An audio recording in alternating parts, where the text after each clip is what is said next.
How to Play Ecryme. Hi everyone! This is a special How to Play episode of Fire Breathing Kittens podcast. I'm the Game Master for an upcoming session using the rules for Ecryme. This episode is a summary of what I learned after reading the rulebook. Hopefully this will be a handy guide for how to play for my players, will help me organize myself, and will be useful for you listeners too, who are looking to play your own Ecryme game at home. I'll organize this how to play guide into sections. 1. Game category. 2. Traits, skills, and specializations. 3. Rolling dice. 4. Spleen and ideal. 5. Difficulty and margins. 6. Self-transcendence. 7. How to attack. 8. Impacts and dying. 9. Armor. 10. Effects. 11. Surprise. 12. Healing. 13. Helping allies. 14. Building a character. Game category. The first edition of Ecryme was released in French in 1994. 20 years later, a second edition was released, which is what I'll be talking about today. The word Ecryme is the name of a mercury-like liquid that covers most of the surface of the planet. Only small, dotted islands of land are left. This game's world has 1800s technology, mass production, steam power, and dirigibles. Airships and steam trains link the industrial cities on the islands. Bridges lift the trains above the Ecryme. The people of this world try to avoid falling in. Most people who come into contact with the dense, motionless Ecryme, the flat, silver ocean that lacks waves, are corroded by the contact, blistering like being splashed with acid. Those who survive sometimes get unpredictable, cephalic powers, which is the game's magic system. The general mechanic of Ecryme is that you roll 6-sided dice, add modifiers from your character build, and compare that to the difficulty of the situation, or to an opponent's roll. Outside of combat, you roll 2 6-sided dice, add them together, and add the skill from your character sheet that most closely matches what you're trying to do. If a trait applies, add it too. When your character has a specialization that applies, you get +2 to your roll. The sum is compared to the difficulty of the task. 8 is the lowest and 16 is the highest difficulty score. If your dice roll plus skill, plus trait, plus specialization is lower than the difficulty, you failed. If your dice roll plus skill, plus trait, plus specialization is equal to the difficulty, then there is some kind of complication. If your dice roll plus skill, plus trait, plus specialization is higher than the difficulty, then you succeed. Combat is similar, except you roll 4d6 and add your skill. Pick 2 dice to put into success, which is their word for attack, and 2 dice to put into reserve, which is their word for defense. If your success attack is higher than your opponent's reserve defense, you hit them. The amount your success attack went over their reserve defense becomes the damage impact of the attack.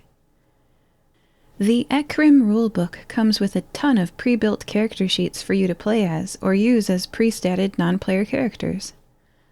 I'll list some.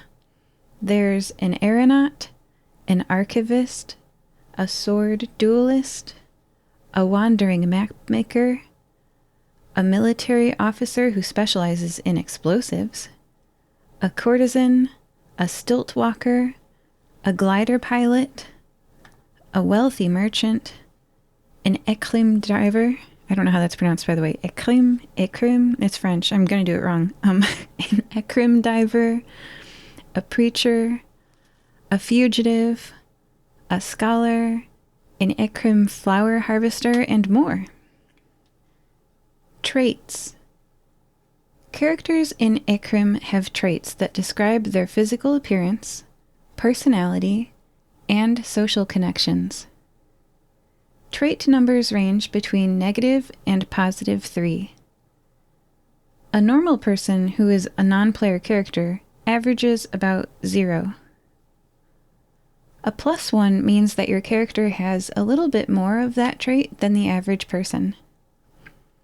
A +2 means they have a lot more than a normal person. A +3 means your character is extremely whatever that trait is. A -1 means that your character has a little bit less of that trait than the average person. A -2 means they have a lot less. And a -3 means they're extremely lacking in whatever that trait is compared to someone normal. For example, in the trait of height, a tall person would have the number 1, a very tall person +2, and an abnormally tall person +3. Every character in Ecryme has 2 points overall in traits. This can be any combination that equals 2. For example, your character could have a single +2 trait. Or they could have 2 +1 traits. Or you could have 3 +1 traits and 1 -1 trait. As long as the character has 2 points in traits overall, you're good. There isn't a set list of defined trait words in the Ecryme rulebook that you're limited to using. A trait can be anything you want. You, the player, name the trait that best defines your character, and you pick which combination of traits equals +2 overall. Skills. Every character in Ecryme has 15 skills. Unlike a trait, which can be anything you want, every character has the same list of skills, just different personalized numbers in each of them. The 15 skills are clustered into 3 categories: physical, mental, and social. The physical category's 5 skills are athletics, driving, fencing, brawling, and shooting. The mental category's 5 skills are anthropomechanology, ecrymology, traumatology, traverseology, and urbanology. The social category's 5 skills are quibbling, creativity, loquacity, guile, and performance. The skills are all used offensively and defensively. So, for example, the medicine skill traumatology can be used to heal or to make someone sick. The guile skill is used both to hide and to search. Each skill has a number between 0 and 10. Starting characters have 30 points distributed amongst those 15 skills. This is the same pool of points that can be spent on specializations. You can perform a physical or social task that your character has 0 skill points in. You're just less likely to be successful than a character with 5 or 10 points in that skill. Mental skills represent your knowledge in that area, so if your number is 0, you know nothing about it and you can't even attempt a roll. For starter level characters, no skill will be above 5 points. Traumatology, traversology, I didn't find some of the skill words self-explanatory, so here is what the 15 skills are used for. Athletics is used when your character runs, climbs, jumps, etc. Driving is used when your character drives a car, pilots an airship, rides a horse, etc. Fencing is used when your character is dueling or fighting with any sword, dagger, or bladed weapon. Brawling is used for weaponless combat and fighting with improvised weapons like wrestling, boxing, arm locking, or tripping an opponent. Shooting is the skill used to fire long-ranged weapons. Anthropomechanology is used for understanding, using, and repairing machines, such as clocks, locks, vehicles, etc. Ecrymology is the skill used to understand the natural world, like flora, fauna, geology, meteorology, etc. Traumatology is medical knowledge and the character's ability to do surgery, know pharmacology, take the right dose of medicine, etc. Traversology is your character's skill at knowing about the traverses, the bridges that span the world, and also includes geography, map-making, and the construction of bridges. Urbanotechnology is how much the character knows about the city, such as local slang and dress codes, the richness of their social and professional contacts, knowledge of local history and religion and culture, etc. Quibbling is the skill you use when arguing with or persuading another person, giving commands, interrogating, intimidating, bartering, etc.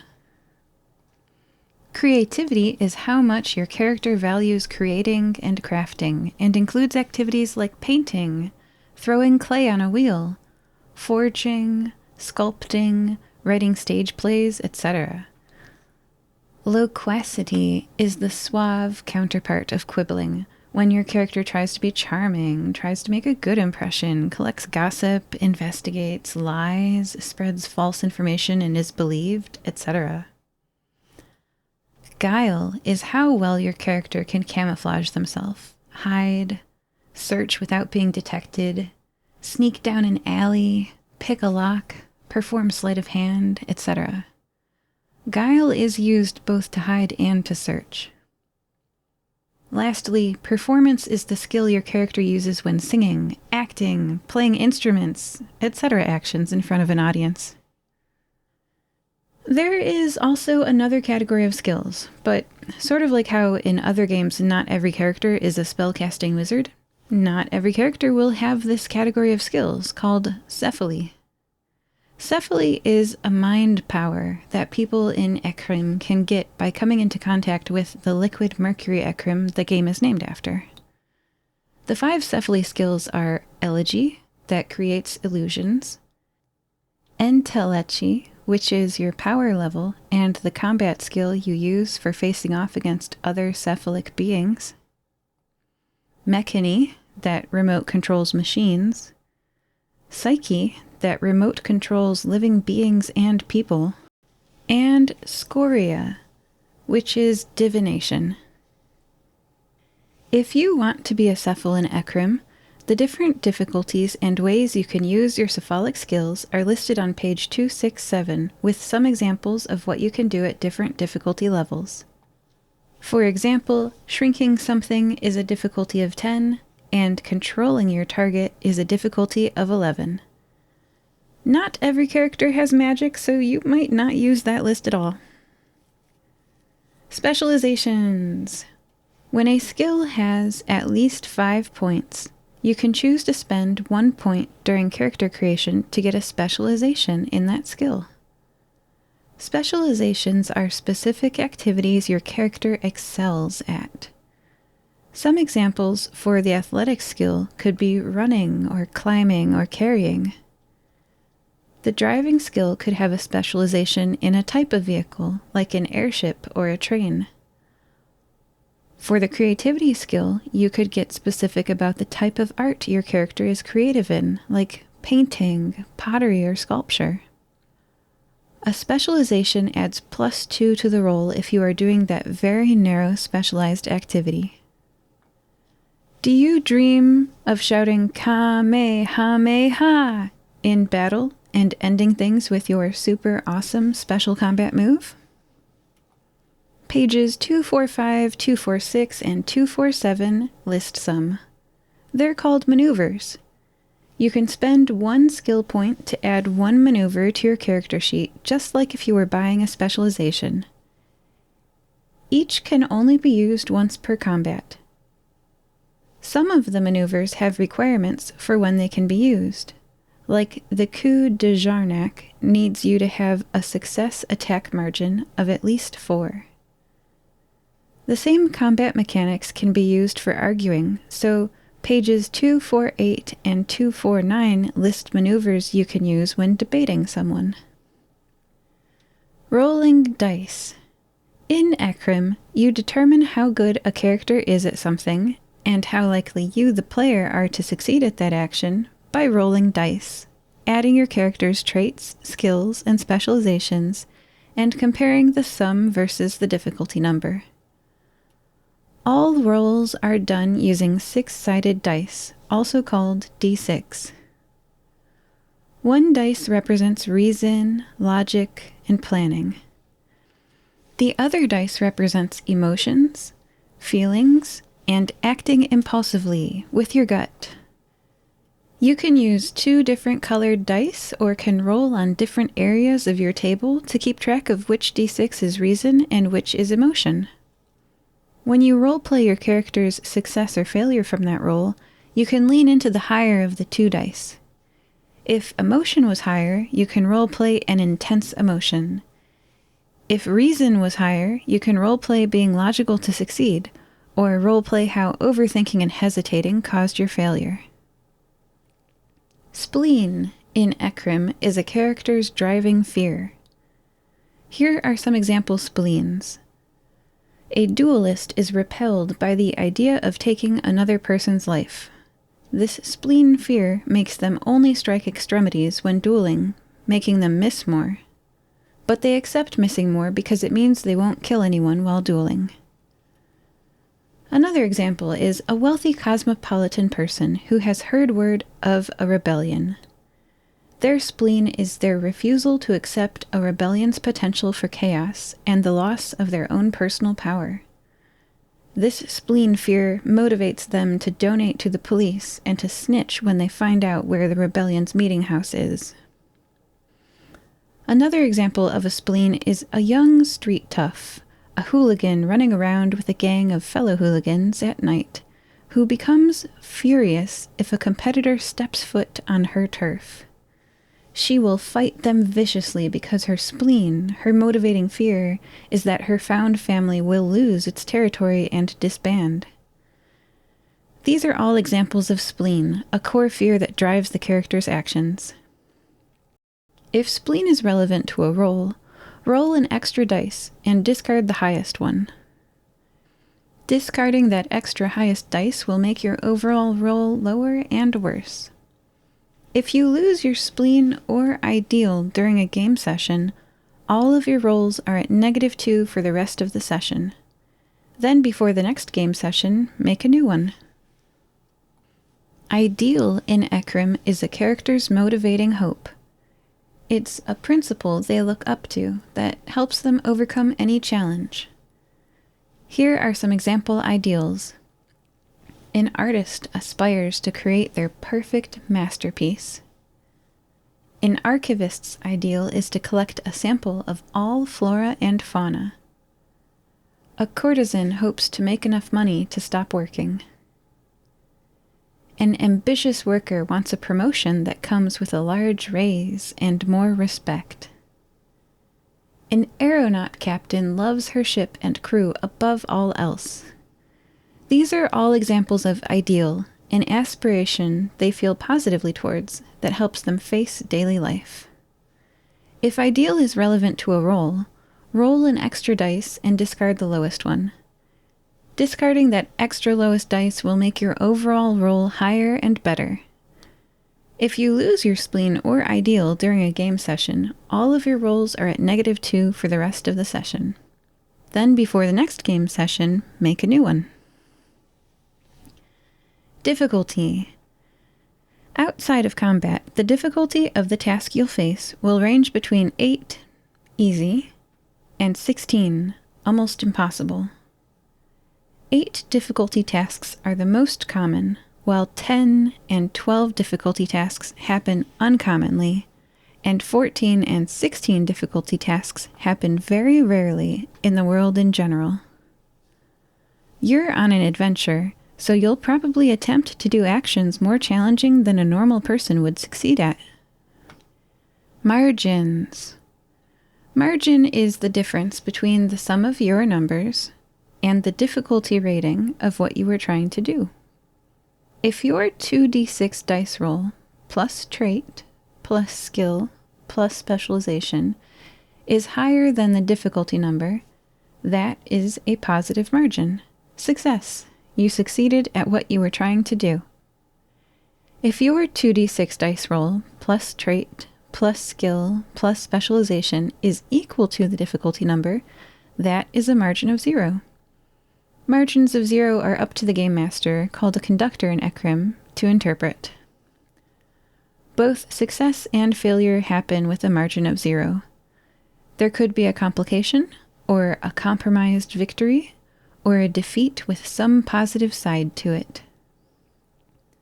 If your 2d6 dice roll plus trait plus skill plus specialization is lower than the difficulty number, then you failed. The bigger the margin, the bigger the effect. If your negative margin was 3, then the failure is more extreme than if the negative margin was 1. The highest or lowest your margin can be is called your maximum margin.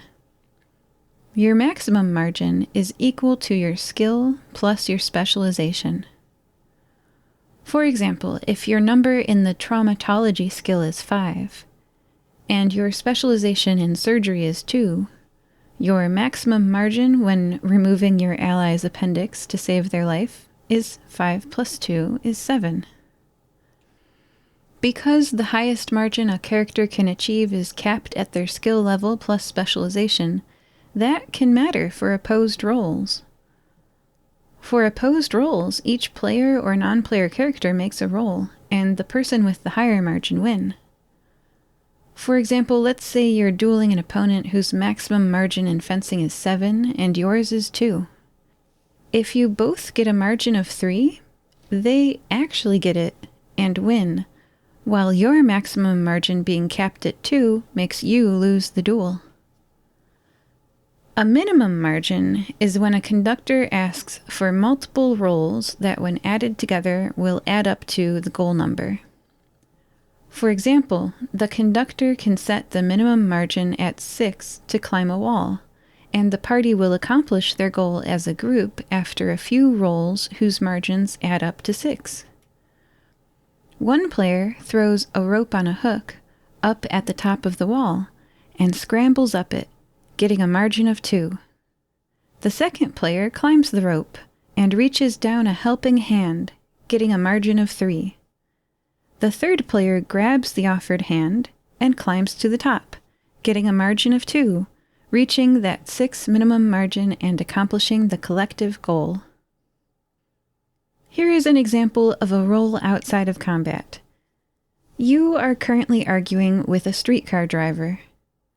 The driver wasn't paying attention when you paid, but you already did. They insist you pay again. How will you resolve this? It's time to roll dice. You will roll 2d6 and add your trait, skill, and any specializations that apply. The Game Master says the difficulty is 12. 8 is lower and 16 is higher, so 12 is in the middle, not the easiest or the most difficult. You roll 2d6 and get a 2 and a 4 for 6 on the dice. Now, which trait, skill, and specialization do you want to use to roleplay this? That depends on what your character is best at. You could be playing as the example character Marceline on page 206 of the rulebook. Marceline was born to parents who work in a circus and works as a strongman himself. But he dreams of running away from the circus because he believes he has a greater destiny elsewhere. His ambition is to become an important and respected person. However, he would feel guilty about abandoning his family and found family at the circus, who depend on him. Traits range between -1 and 3. Marcelin has 3 traits. True force of nature +2, tall +1, and not very attractive -1. The trait that applies most to convincing a person is probably that he's not very attractive, -1. Skills range between 0 and 10. Marcelin's skill in quibbling is a 2. Marcelin does have one specialization, brute force, which gives him a +2 when performing his strongman act in the circus, but doesn't really help him plead his case to the streetcar driver. His overall number is 6 from the dice, -1 from being not very attractive, +2 for his skill in quibbling, which is 7 overall. 7 is less than the difficulty of 12, so with a negative margin, Marcelin fails to convince the streetcar driver that he had already paid. The streetcar driver will not let him on. Marcelin could now either pay a second time, or get off the streetcar, or try to beat up the driver and drive the streetcar himself, etc. Let's re-examine that scenario with a different example character. The difficulty is still set at 12, and you've rolled a 2 and a 4 for a 6 on the dice. You are now role-playing as the rich merchant on page 229 of the rulebook. After a convenient marriage to the Count de Mortsauf gave her seed money for investing, she began making lucrative business deals that have been an asset to her Konzern. A Konzern is like a company in Ecryme, and a bane to her competitors. She has 2 traits. One trait is that she has an image of purity and righteousness, +1. And the other is that she has secretly made some contacts with the Black Lily group, +1. Her skill in quibbling is 5. She has 2 specializations, bartering and making threats. Each specialization gives +2 when doing those activities. Like the scenario with Marcelin, the streetcar driver wasn't paying attention when the rich merchant paid, but she insists that she did. The driver wants her to pay again. The difficulty is 12. With 6 on the dice and a 5 in the quibbling skill, the rich merchant is at 11 without adding a trait or specialization. There are multiple different ways to roleplay this argument with the streetcar driver as the rich merchant and succeed. I'll demonstrate 2 ways. The first, with 0 margin, is to add 1 from the trait of her purity and righteousness, and to simply make a pure and righteous expression, and insist that yes, she did pay. With a 0 margin, the conductor could invent a complication or a compromised victory or a defeat with some positive aspect. The conductor, the game master, could say, "The driver believes you, but your insistence was noticed by a fellow rich person who had been sitting on the streetcar, who now believes you are poor." Like witnessing someone's credit card get declined and them having to use another card, it doesn't look good to be seen to not have enough money. The second way the player could roleplay this situation is to use the 6 from the dice, plus 5 from the quibbling skill, plus 1 from her contact with the Black Lily group, plus 2 from her specialization in making threats. That scenario could look like this. The distracted streetcar driver, staring out the window, looks back as the streetcar dips when she steps on board. The driver pauses her as she walks on, saying, "She didn't pay." The fellow rich person on the streetcar watches as the merchant smiles insidiously, leans forward a little bit, and whispers something to the streetcar driver that their peer couldn't hear. The streetcar driver blanches, all the blood draining from their face, eyes wide with horror, but just for a split second. The driver nervously tips their head in respect and waves the rich merchant on board.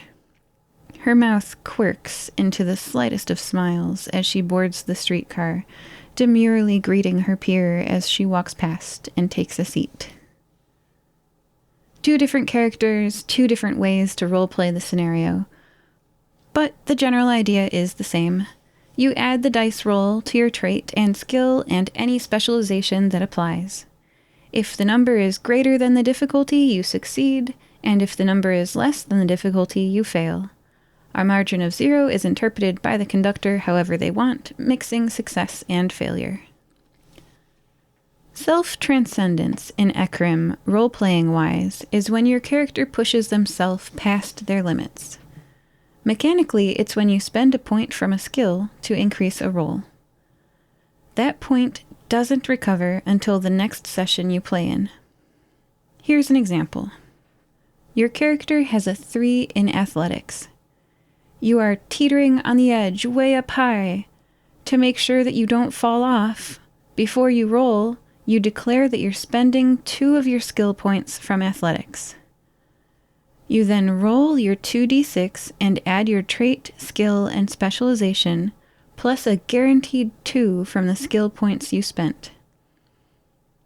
That's a 2 and a 3 on the dice, plus a trait of +1, plus an athletic skill of 3, plus the 2 skill points, for 11 overall. Your athletic skill is still at 3 for this roll. After this roll, your skill will be lowered from 3 to 1. It will return to 3 at the start of the next session. A skill can't go down to negative values. 0 is the lowest a skill can be. If you have a specialization in this skill that also applies to this particular roll, you can do self-transcendence after rolling the dice. Otherwise, self-transcendence must be declared before the dice gets rolled. When you use self-transcendence in combat, you pick one, either success attack or reserve defense, and apply the self-transcendence to one, not both. The skill doesn't decrease until after the attack is resolved. How to attack. So far, I've talked about rolls that use 2 6-sided dice, then add your trait, skill, and specialization. Combat is similar, but you roll 4 dice. After seeing the results of the dice, choose where they go. Put 2 of the d6 into a pool called success, which means attack. Put the other 2 d6 dice in a pool called reserve, which means defense. The book calls it success, which really confuses me, so I'm going to say success attack every time I talk about it. Here are some example actions the success attack dice are used for. Throwing a punch in a boxing match, getting away from pursuers during a chase, and charming a guard. The 2 reserve defending dice are used for actions like dodging that punch in the boxing match, for not being charmed by someone, and for anything that protects your own safety. Together, the success attack and reserve defense for your turn are called your attitude. If your success attack roll is higher than your opponent's reserve defense roll, then they failed to dodge, and you landed that blow. If your success attack roll is lower than your opponent's reserve defense, then they dodged well, and your punch missed. It works the other way, too. If your reserve defense roll is higher than your opponent's success attack, then you dodged, and their punch missed. If your reserve roll is lower than your opponent's success attack, your dodge was too slow, and their punch hit you in the face. These are called positive and negative margins. Your margin is capped by your skill and specialization, just like when you roll outside of combat. Spleen in Ecryme is a character's driving fear. Ideal is a character's motivating hope. Spleen and Ideal normally give you 1 more dice for rolls made outside of combat. In combat, they still give you 1 more dice. The 4 dice you roll goes up to 5. Drop the highest dice if your spleen applies, Drop the lowest dice if your ideal applies. Injuries in Ecryme are called impacts. A character in Ecryme can be impacted in 3 ways: physically, socially, and mentally. Physical impacts are wounds, such as a cut, bruise, or burn. For example, a duel can use the fencing skill and impact your physical body. Mental impacts include discouragement, traumatic stress, despair, and insanity. For example, a mental attack from someone with the special cephalic abilities could impact you, or you could witness something distressing relating to your spleen or ideal that hurts you deep in your heart. Social impacts could be a fall in popularity, a loss of reputation, being discredited and no longer believed, or losing a role title. For example, a debate can use the quibbling skill and impact your social standing and reputation. There are 4 ranks of impacts. From least to most serious, these ranks are superficial, light, serious, and major. A combat margin is the difference between one character's success attack and their target's reserve defense. The combat margin translates into the impact. If the combat margin is 0, you and your opponent bounce off each other, neither landing a blow.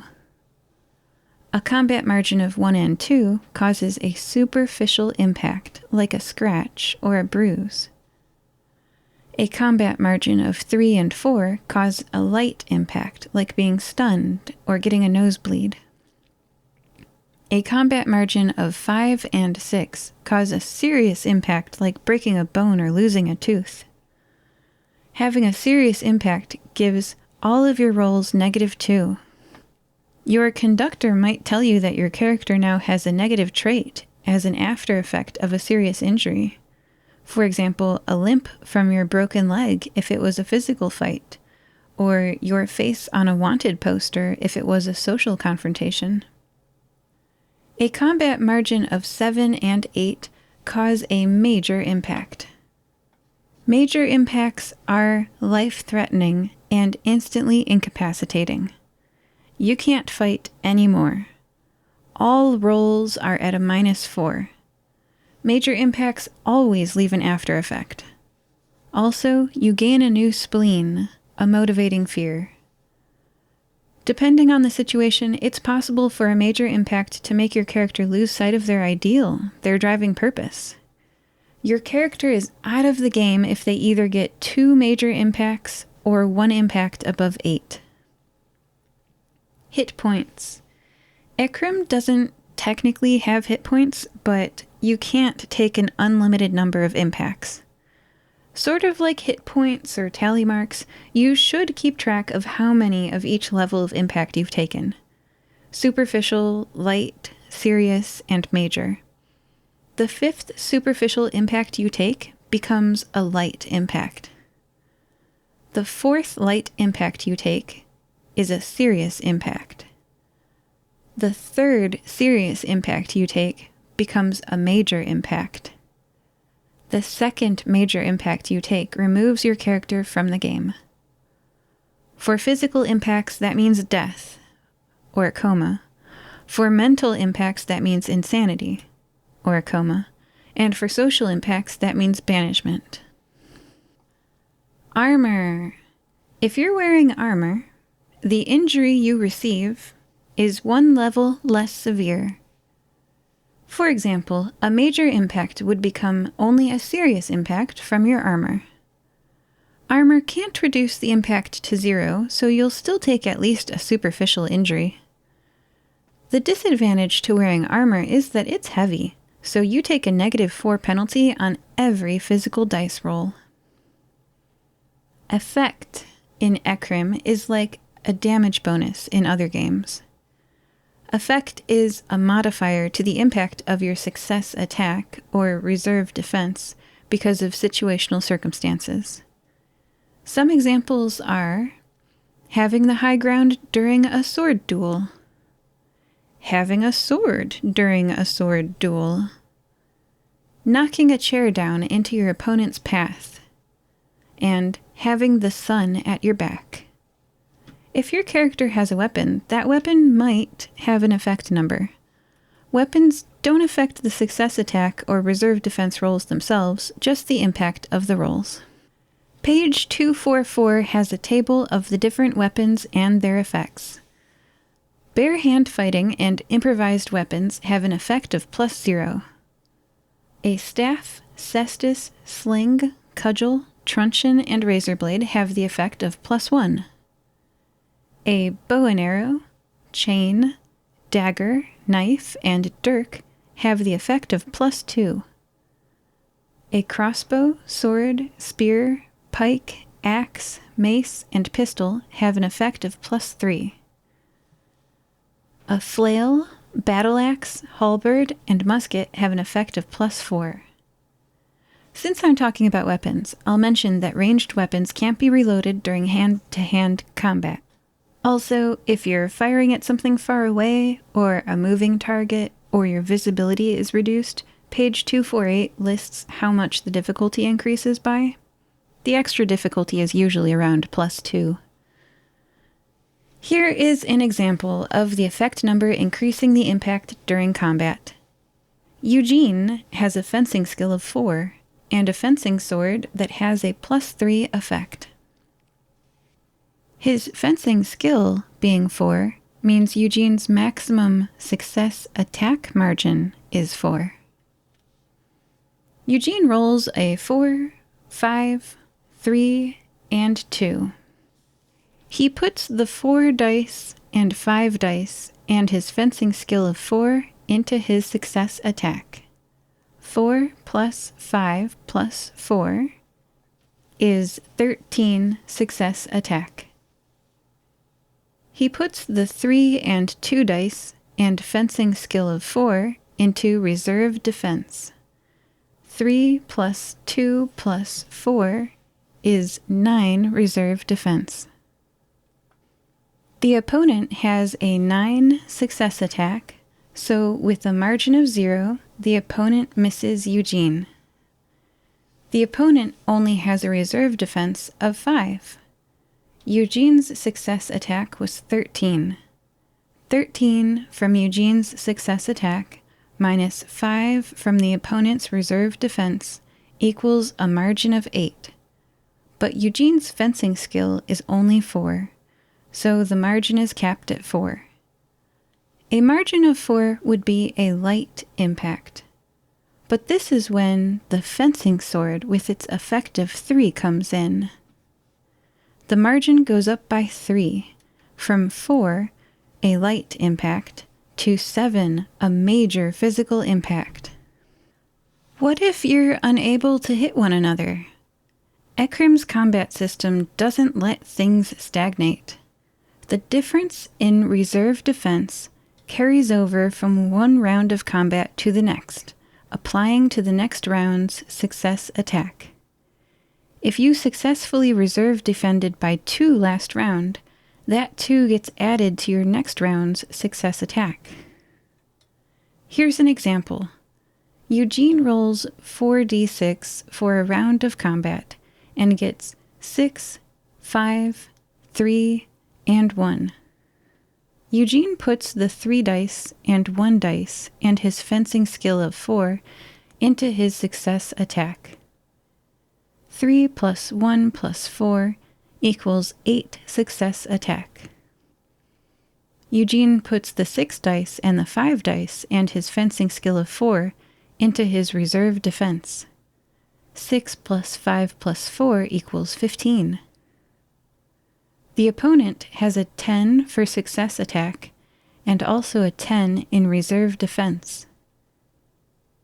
Eugene's success attack of 8 doesn't get a positive margin on his opponent's reserve defense of 10, so Eugene's attack doesn't hit. The opponent's success attack of 10 doesn't get a positive margin on Eugene's reserve defense of 15, so the opponent also doesn't hit Eugene. But things don't just stagnate.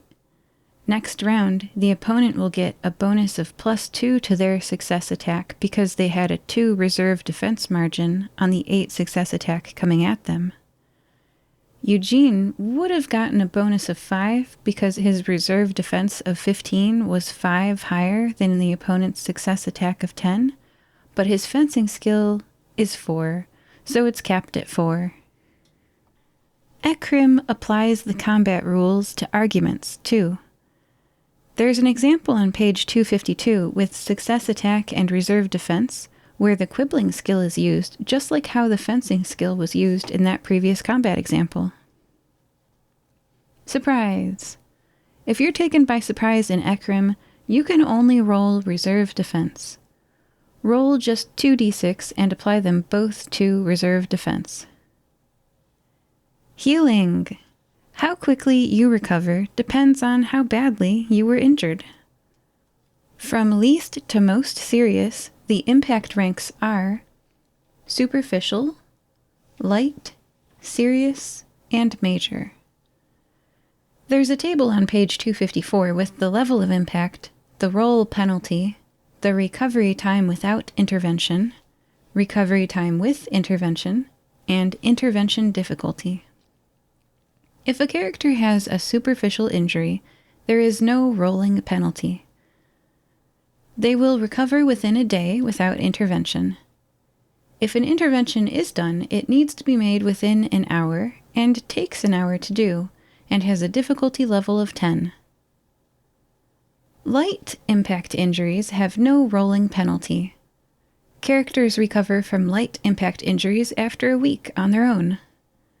If an intervention is made, it has to be done within a day of the injury and takes a day to do.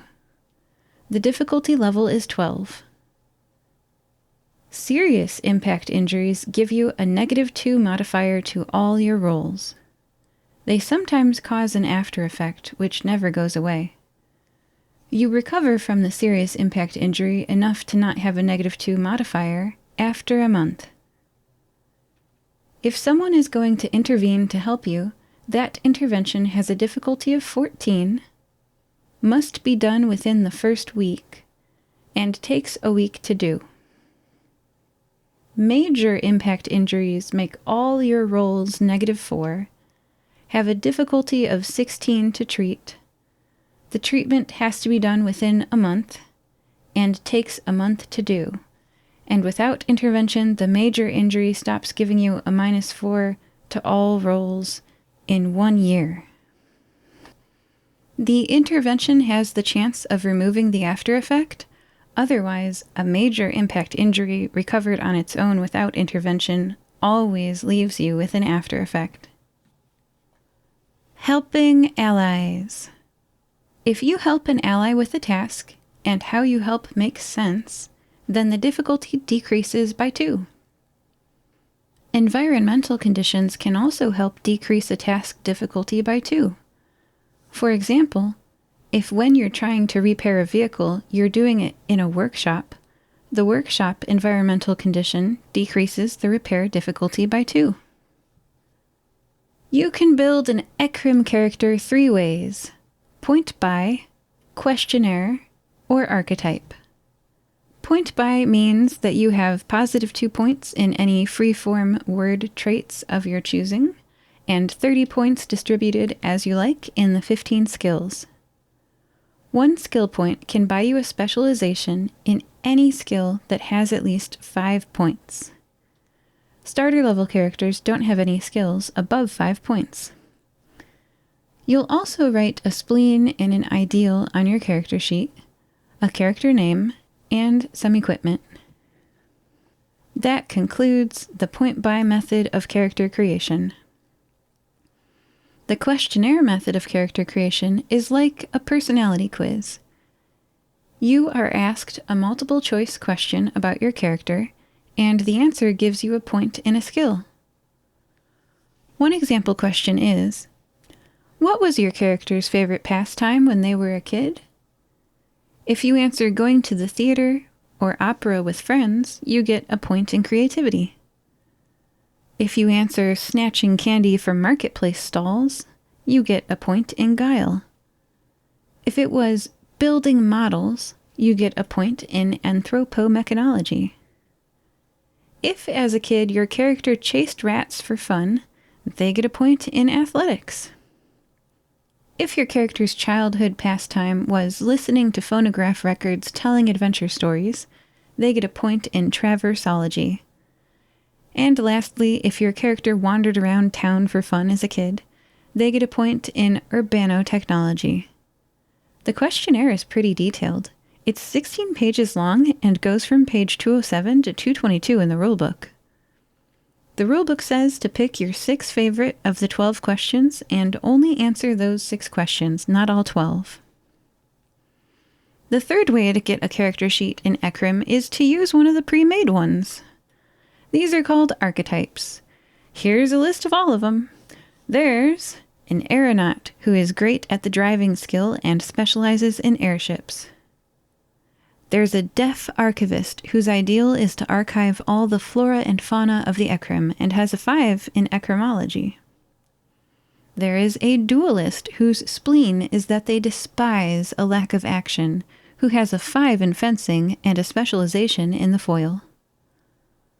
One archetype is a stilt walker who is as comfortable on stilts as they are on foot, who has a 5 in athletics.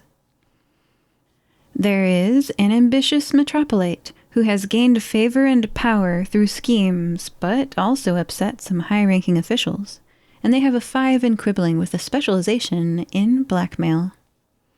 Another archetype is the raconteur daughter of a nobleman stripped of his title, whose spleen is to get revenge for her father, and has a 5 in urbanotechnology with a specialization in intimate details about the rich and powerful. Another pre-made character is a degreaser, a former military officer who was court-martialed for mistreating war prisoners. They have a 5 in shooting and specializations in both the musket and cannon. Another archetype is the snoop, a person who tracks government officials who have gotten rich selling state property. They have a 5 in urbanotechnology with specializations in 1 city location and 2 ministries of government in that city. There is a map maker with a 5 in traversology. Philippe is a pre-made character who is an Icarian, like Icarus, who flew too close to the sun, who flies a glider for a specialization in the driving skill.